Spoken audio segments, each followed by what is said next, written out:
जी ma'am आप ही हैं, सबसे खूबसूरत ही। और तभी एक बहुत बड़ी कैनन बॉल फायर होती है और सीधा उस पैसेंजर शिप के ऊपर जाकर लगती है और ये पैसेंजर शिप टूट जाती है और वो जो बैरल जो इन दोनों वर्कर्स ने उस पानी में से बाहर निकाला था वो घूमते हुए बेसमेंट के अंदर चला जाता है और सारे पायरेट्स रस्सी से झूलते हुए इस शिप के ऊपर हमला कर देते हैं। सभी पायरेट्स पैसेंजर शिप पर आ जाते हैं पर कोबी वहाँ पर कूदने में डर रहा होता है और तभी लेडी एल्बिडो उसे जबरदस्ती धक्का मार के पैसेंजर शिप के अंदर भेज देती है। सभी पायरेट्स सभी के सभी पैसेंजर्स को एक जगह पर आकर घेर लेते हैं। हम तुम्हें नुकसान पहुंचाना नहीं चाहते, पर अगर तुमने कोई होशियारी की तो मैं तुम्हारा सर कलम करने में जरा सा भी संकोच नहीं करूंगा। चलो जल्दी से अपनी सारी कीमती चीजें हमें दे दो। और हाँ, अगर किसी ने चालाकी करने की कोशिश की तो उसे समुद्र में फेंक दिया जाए। ये सुनकर सभी के सभी पैसेंजर्स डर जाते हैं और ये सारा कुछ ऑरेंज बाल वाली लड़की सुन रही होती है और तभी ये अपने कपड़े बदल लेती है और रस्सी से झूलते हुए पायरेट्स की शिप के अंदर चली जाती है और जैसे ही शिप के ऊपर पहुंचती है, ओ लड़की तू कौन है? तुझे शिप में मैंने पहले तो कभी नहीं देखा। और तभी ये लड़की इसके मेन पॉइंट पर एक लात मार देती है और इसे बेहोश कर देती है। इस तरफ कोबी डरते डरते एक कमरे के अंदर आता है और उसी बैरल को देखता है और उसे धकेलते हुए लेडी एल्बिडो के पास लेकर जाने लगता है। पर तभी इसके साथी पायरेट्स यहाँ पर आ जाते हैं। अरे ये तो वही है ना डरपोक। ओए इसे यहीं पर रख दे, हमें बहुत प्यास लग रही है। इसे लेडी एल्बिडो के पास हम नहीं लेकर जा रहे। हाँ सुना तूने,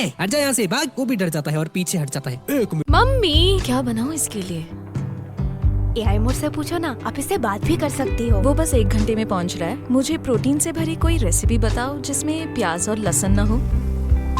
चिकन और राइस, इसमें गाजर और मटर भी मिला ले। ये उसके लिए एक प्यार भरा हेल्दी मील होगा। गूगल सर्च में नया एआई मोड।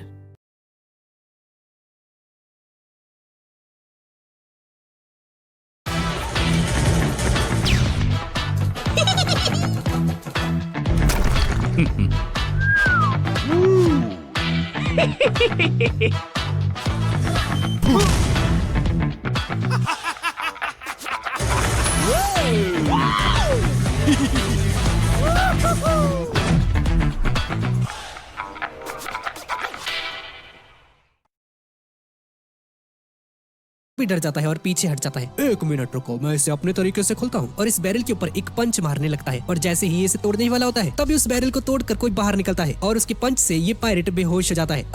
कितनी अच्छी नींद आई, मजा आ गया। और तभी इसकी नजर उस पायरेट पर जाती है जिसकी बत्ती गुल हो चुकी है और बेहोश पड़ा हुआ है। ये यहाँ पर क्यों रखा है? हमारा बंदा घायल कर दिया तूने, तेरी ऐसी की तैसी रुक तू। पर लूफी इन्हें पूरी तरह से इग्नोर कर देता है। इस बंदे का नाम लूफी है। यार भूख लग रही है, कुछ खाना वगैरह मिल सकता है क्या? और ये देखकर ये दोनों पायरेट्स बहुत ज्यादा हैरान हो जाते हैं और गुस्से में तलवारें निकाल कर इस पर हमला करने लगते हैं। पर तभी लूफी बहुत आसानी से इन्हें एक ही झटके में हरा देता है और ये दोनों बंदे डर के यहाँ से भाग जाते हैं। अपने कैप्टन को लेकर खाने की तलाश में लूफी बेसमेंट के अंदर पहुंच जाता है जहाँ पर उसे कुछ एप्पल्स मिलते हैं। लूफी एप्पल्स खाने लगता है और लूफी कोबी से पूछता है कि ये शिप आखिर है क्या? हाँ, ये एक पैसेंजर शिप है जिस पर लेडी एल्विडा ने कब्जा कर लिया है। पर तुम आए कहाँ से हो? हाँ, दरअसल मैं एक तूफान में फंस गया था और वहाँ से बचते हुए यहाँ पर आ गया। हे कोबी, क्या तुम एक पायरेट हो? नहीं, दरअसल एक दिन मैं फिशिंग कर रहा था और एक दिन जबरदस्ती ये लोग मुझे किडनैप करके अपने साथ लेकर चले गए और उस दिन के बाद से मैं लेडी एल्विडा के लिए काम करता हूँ। हाँ तो कोबी, तुम उन्हें मना क्यों नहीं कर देते कि तुम्हें ये काम नहीं करना? तुम जानते नहीं हो उसको, वो मुझे मार डालेगी। कितने डरपोक हो तुम। चलो वो सब छोड़ो, आखिर तुम बनना क्या चाहते हो? अरे अच्छा, मैं हाँ दरअसल मैं किंग ऑफ पायरेट्स बनना चाहता हूँ। दुनिया में जितने भी पायरेट्स हैं उन सभी का किंग। क्या?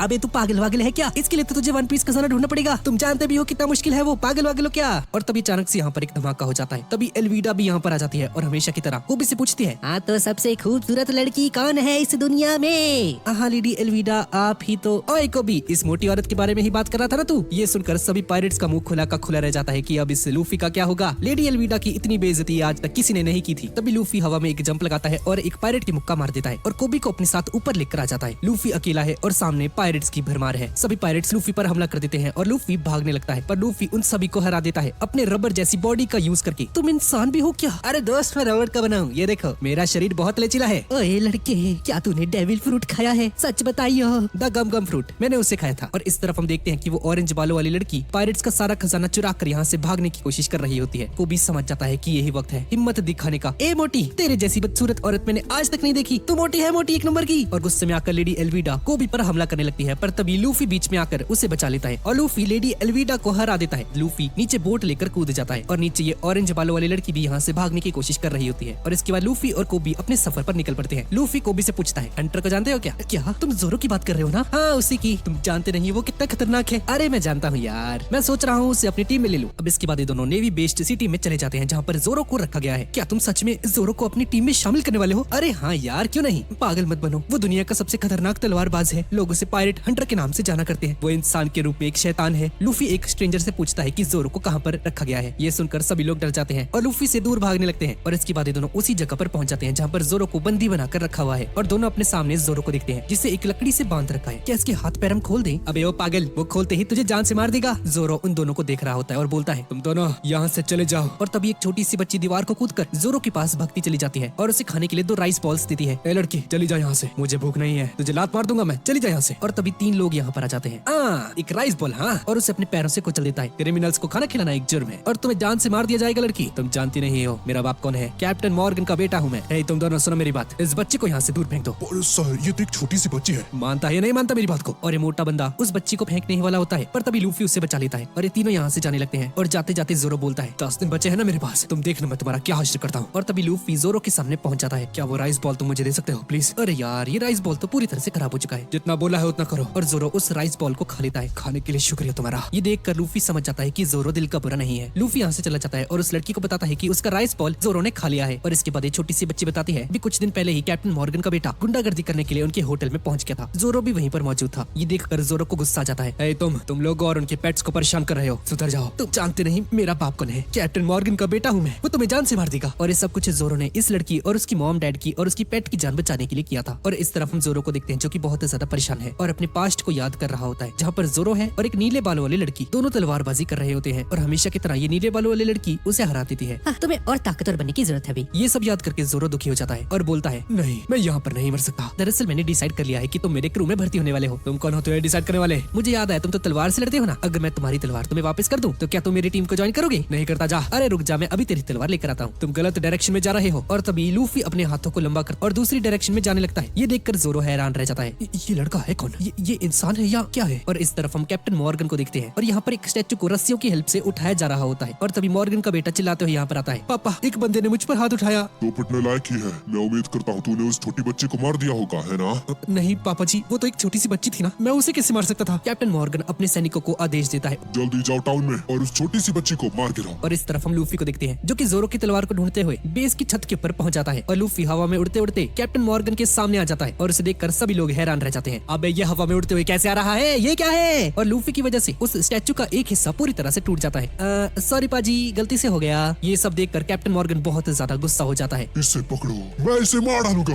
और तभी लूफी कैप्टन मॉर्गन के बेटे के सामने आता है। ओए जल्दी मेरे साथ चल और जोरो की तलवार दे मुझे। और उसे लेकर यहाँ से भाग जाता है। और इस तरफ वो भी जोरो को खोल रहा होता है। और जैसे ही जोरो की रस्सी खुलने वाली होती है तब यहाँ पर बहुत सारे सैनिक आ जाते हैं और उन पर बंदूक तान देते हैं। और इस तरफ लूफी कैप्टन मॉर्गन के बेटे को मारते मारते उसके कमरे में लेकर जाता है और उससे पूछता है कि जोरो की तलवार इनमें से कौन सी है। और इस तरफ जोरो के पास कैप्टन मॉर्गन भी पहुंच जाता है। नहीं, मैं यहाँ नहीं मर सकता। पायरेट्स गोली चलाने ही वाले होते हैं कि तभी लूफी हवा में से उड़ते हुए यहाँ पर आ जाता है। सभी पायरेट्स लूफी पर गोलियां बरसा देते हैं, पर लूफी रबड़ का बना हुआ है और गोलियों का इस पर कोई भी असर नहीं होता है। और लूफी जोरो को उसकी तीनों तलवारें दे देता है। और मॉर्गन लूफी की उस एबिलिटी को देखकर हैरान रह जाता है। अच्छा, तो ये है डेविल फ्रूट की ताकत, हाँ? दरअसल एक डेविल फ्रूट के अंदर अलग अलग तरह की रहस्यमय शक्तियां होती हैं। सुनामी लाने की शक्ति, आग उगलने की शक्ति, शरीर को रबड़ बना देने वाली शक्ति, जो कि लूफी के पास है, जो कि गम गम फ्रूट की वजह से हुआ है। लूफी ने गम गम फ्रूट खा लिया था, इसकी वजह से इसका शरीर एक रबड़ की तरह बन चुका है। लूफी जोरो की रस्सियां खोलने लगता है और तभी ये पायरेट्स इन पर हमला कर देते हैं। अबे ओ जल्दी से खोल दे इसे, मार देंगे ये। और जैसे ही जोरो की रस्सी खुलती है तो जोरो एक तलवार को अपने मुंह में रखता है और बाकी 2 तलवारों को अपने हाथों में पकड़ लेता है और सभी पायरेट्स के आगे खड़ा हो जाता है। वाह, ये कितना कूल है, क्या बात है जोरो,